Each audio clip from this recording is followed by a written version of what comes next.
right. What did George Osborne achieve last night with his speech to the equivalent of the CBI in Germany, would you say? Well, I think that he laid out some very clear markers about the way... He didn't touch on anything you've just spoken the way we are going to have a two-speed...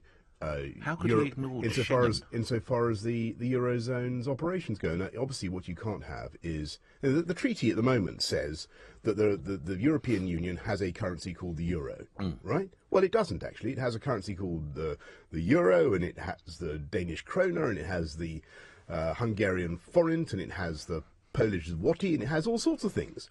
And the treaty is talking total twaddle. Yes, as regards border control, the treaty, Mr. Osborne didn't even touch on it. Well, yeah, it was a long speech, and he probably didn't have chance to bring everything up. Even you don't believe that. He was talking. Actually, to be fair, he's the Chancellor, and he was talking about the arrangements between the Eurozone and the non-Euro zone countries in the EU, and he's making a very good point. So, are you going to lead the No campaign? You should not have a Are you going to lead the No campaign? I'm going to see what the outcome of the negotiations. Would you be prepared to lead the No campaign? Look. I think it'd be absolutely fatal for any campaign if it were to be led by me, frankly. But I'm going to.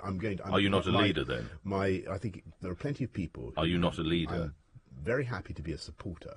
So you don't see yourself as a leader? Listen, Nick, if you want to chop logic with me all morning, I am very happy. You said heaven help any campaign that has you as a leader, so you don't see yourself as a leader. I think actually the best thing for the campaign for both staying in and for getting out of the EU would be if it were not dominated by political voices, but you had serious business people on either side lining up to make their points of view. And ordinary people, I think people hear an awful lot from people like me. I will see what happens with the negotiations, and I am obviously a